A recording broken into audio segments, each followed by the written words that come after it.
Hey, it's Keisha. Welcome and welcome back. We're on our next reading in the Aquarian, chapters 172 and 173.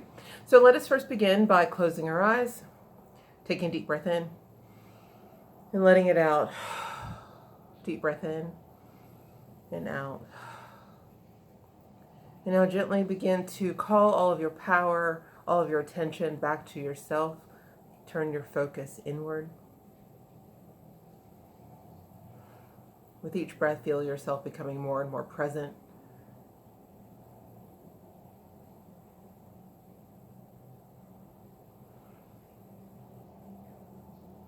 Turning your attention away from cares and concerns, and dramas in different situations. Just let that all fall to the wayside. Begin to focus your attention back onto the self.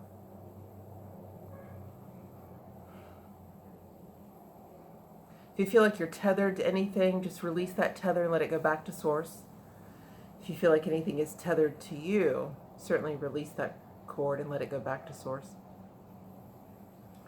Feel yourself untethered and free, focused and more present. And now see a column of white light gently coming down over us. Breathe in that light. Feel it filling you up from the inside out, filling the cells, filling up the spaces between the cells. With each breath becoming one with the light. Indistinguishable where you end and the light begins.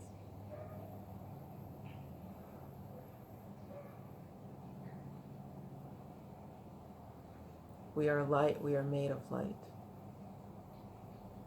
The light enlivens and enlightens us. Breathe that in. Now gently lift up in that column, lifting up higher and higher out of the worldly way, out of the earth plane, lifting up to our space of oneness, of peace, of support, of love.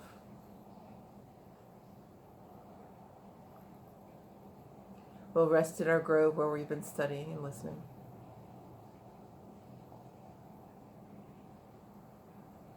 So when your heart is open and your mind is open, gently open your eyes. 172, 173. The tomb in which they laid the body of the Lord was in a garden rich with flowers. The garden of Siloam in Joseph's home was near. Before the watch began, Caiaphas sent a company of priests out to the garden of Siloam that they might be assured that Jesus' body was within the tomb.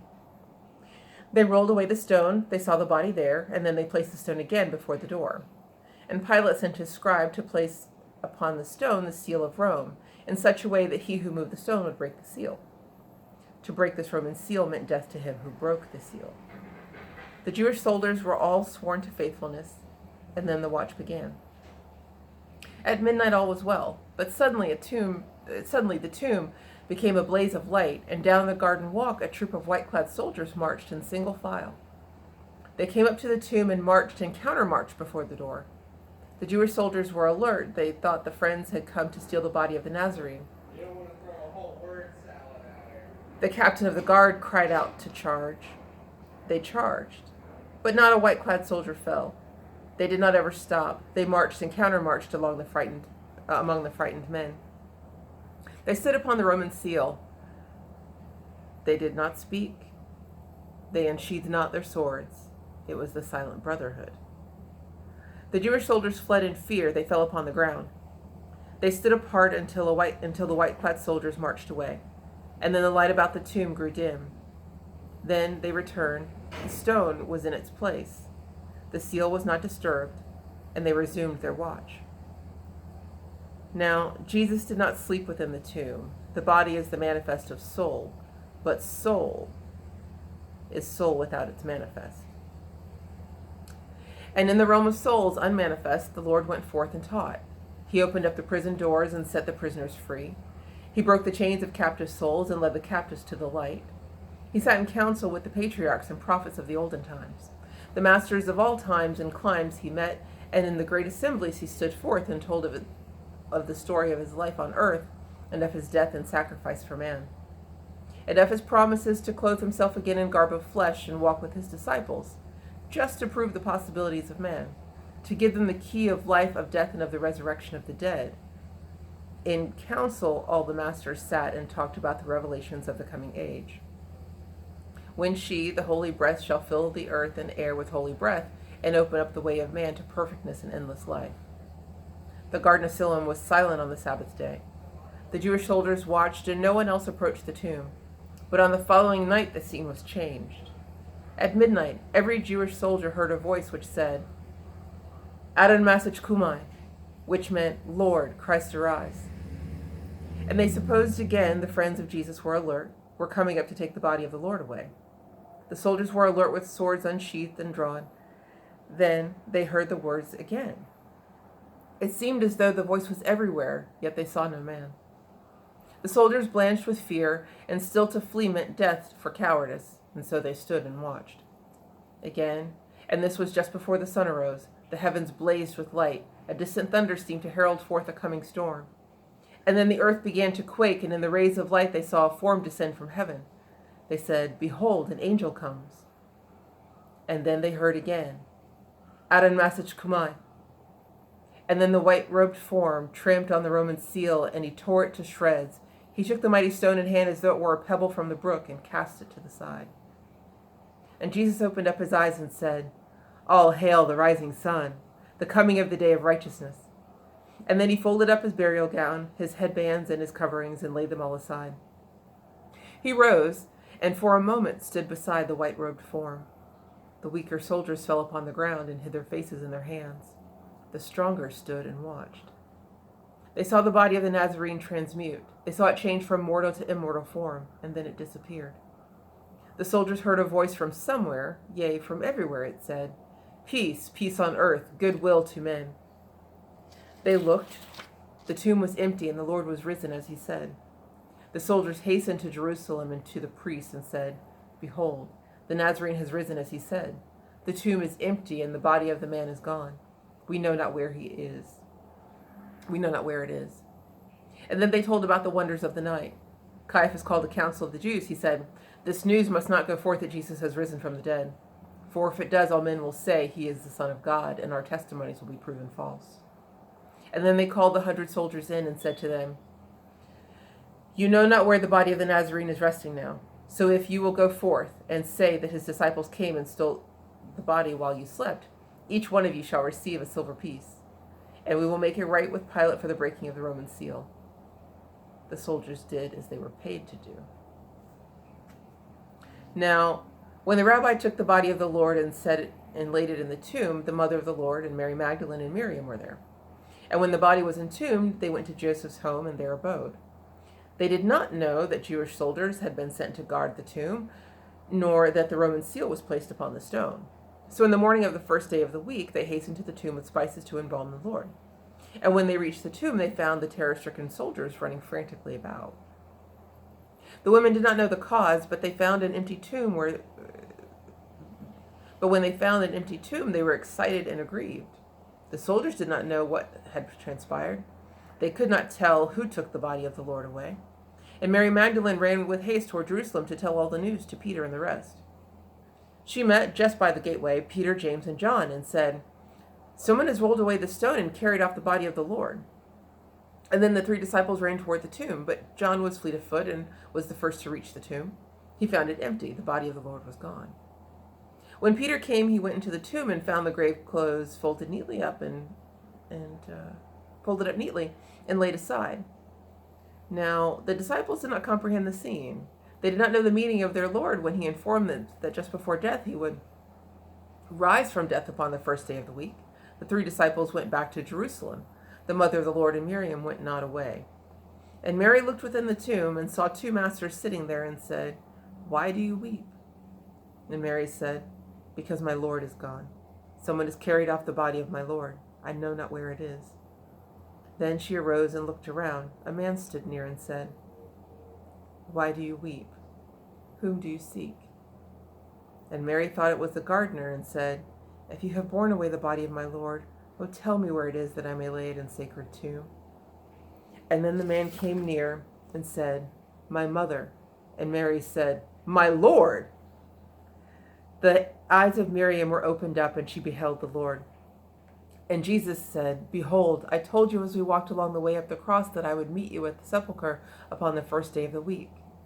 Now Mary Magdalene was sitting not a great way off, and Jesus went to her and said, "Why seek the living among the dead? Your Lord has risen as he said. Now, Mary, look, behold my face." Then Mary knew it was the Lord, and he had risen from the dead. And then Salome and Mary, the mother of the two disciples, James and John, Joanna, and the other women who had come out to the tomb saw Jesus, and they talked with him.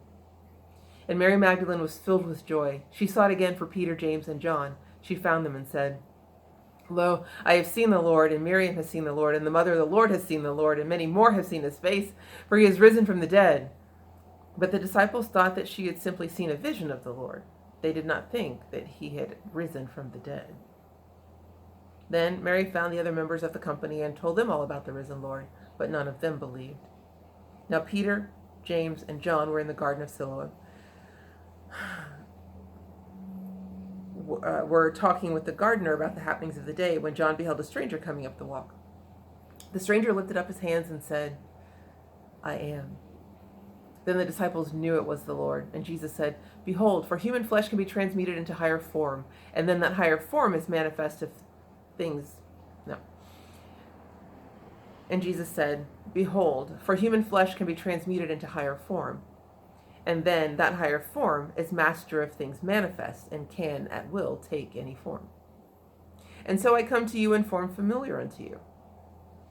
Go speak to Thomas and the other men whom I have called to be apostles unto men, and say to them that he whom Jews and Romans thought was dead is walking the garden of Siloam. Will stand again before the priests and Pharisees within the temple in Jerusalem, and will appear unto the sages of the world.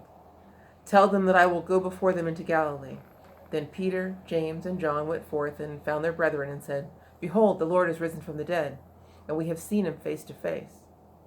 The brethren were amazed at what the three disciples said, but they still looked upon their words as idle talk and believed them not.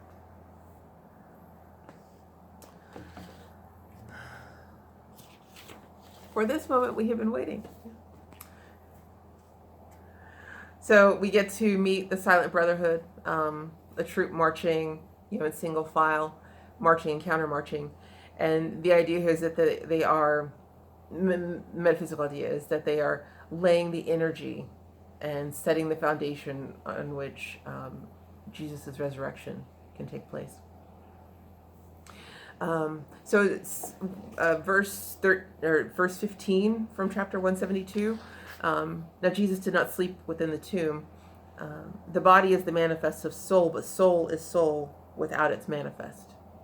So as we live and inhabit this body, the soul is manifest in the body and it's animated. But if we shuffle off this mortal coil, then the soul is of itself unclothed and free. And so Jesus goes and does soul rescue. And the idea here is that when people pass over, they pass over at the level of consciousness they were holding in life, and they take those beliefs with them. So it's very possible that if they were at a limited level or a lower level of consciousness, they would have passed over at that lower level and perhaps gotten stuck in, in the lower levels of these other worlds. And so Jesus has gone to bring the light, and the light breaks the chains, frees the prisoners, and allows them to ascend to their next level.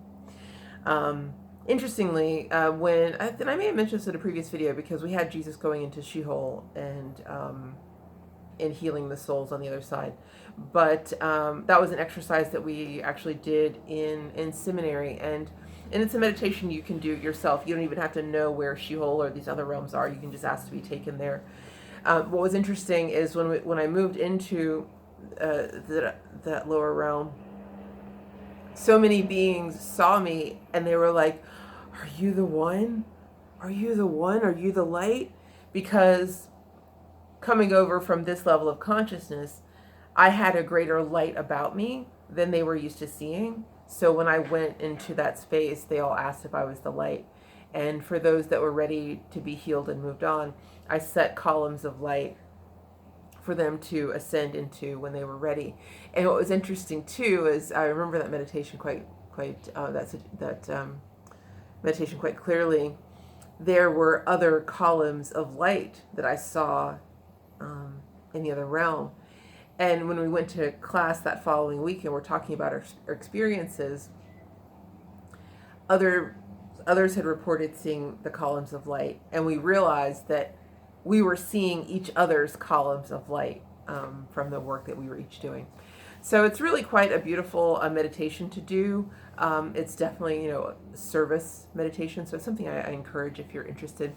If somebody wants to leave a comment down below, then I'll do a separate video leading a meditation into Sheol, and we can go and lift up souls and do that. I think that'd be interesting. And so one thing to take away too is, because you do travel over at the level of consciousness where you are, remember, if you choose the death experience, and it is a choice because we now know that death is an illusion, take your light with you. Simple as that. Just take it with you. So after Jesus does his soul rescue, he goes and he visits with the masters in council, and they say, in council all the masters sat and talked about the revelations of the coming age, when she, the holy breath, shall fill the earth and air with holy breath, and open up the way of men to perfectness and idle and endless life. So first we have Jesus coming as the love of God made manifest in the pattern for the sons of men.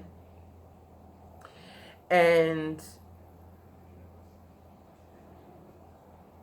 that's going to show us the way, of how to resurrect the body after the death experience, even though the teachings have been that death is an illusion. So if you believe that death is an illusion, you don't have to go through the death experience. But if you choose the death experience, then Jesus has shown us the pattern for resurrection. With the coming of holy breath,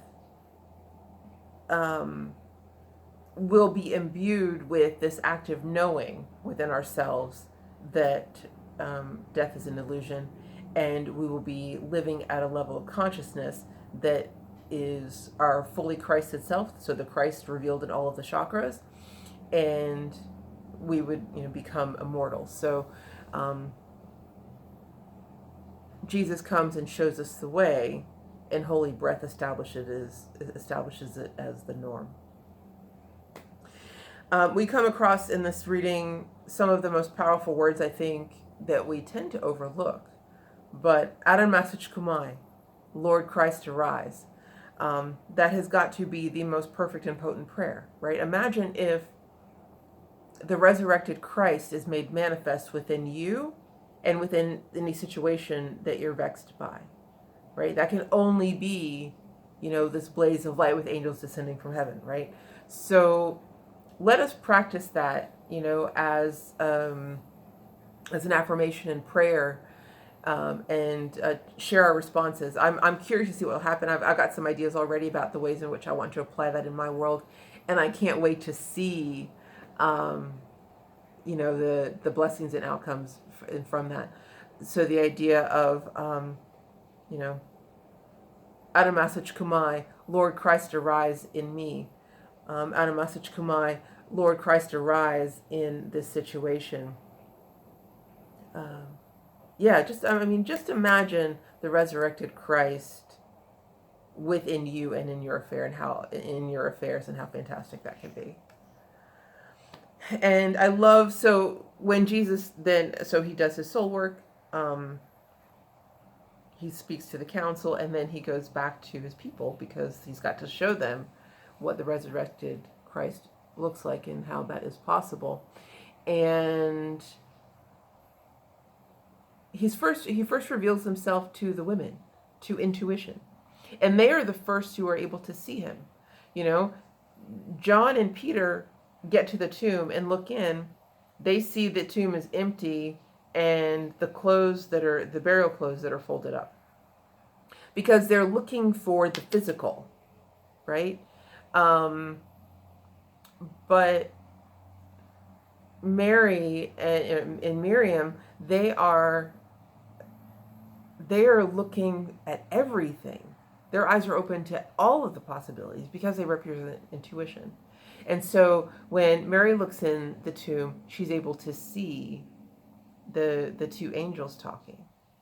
And then Jesus reveals himself to her. Once she sees that, her eyes are open and she's able to see the Lord. And, you know, even though, Jesus reveals himself, the resurrected Jesus reveals himself to intuition first. And then later to power, thought, and love with Peter, James, and John. But even though they see it, it still takes them some time to believe, even though they've been with him all this time and they've seen all of these wonders. He walked on water. He resurrected people from the dead. They still don't believe somehow that's possible when he says, I'm going to resurrect my own body.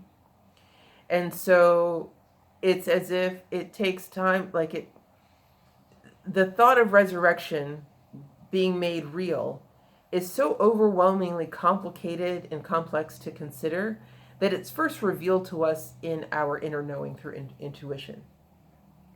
And then through the faculties of power, thought, and love, it descends and we begin to understand it from those perspectives. But the other aspects of self that the disciples represent, like Thomas in particular, they mention him by name, doubting Thomas. He's the one who doubts, that faculty of doubt. It takes a while for that the truth of resurrection to descend into their knowing, because even though, the women told them, like all the women saw Jesus and talked to him, Peter, James, and John talked to him, and that still isn't enough for the other 9 or 8 disciples to believe that he's resurrected, even though they'd been with him for 3 years and seen him resurrect people from the dead. So it's quite interesting, that concept that it's such a unbelievable and complicated idea that it has to descend through these levels of understanding before we're able to fully accept it. So an interesting and beautiful reading. I love that little section. Obvious reasons why. So we will continue on, and I look forward to it, and I will love you in the meantime. See ya.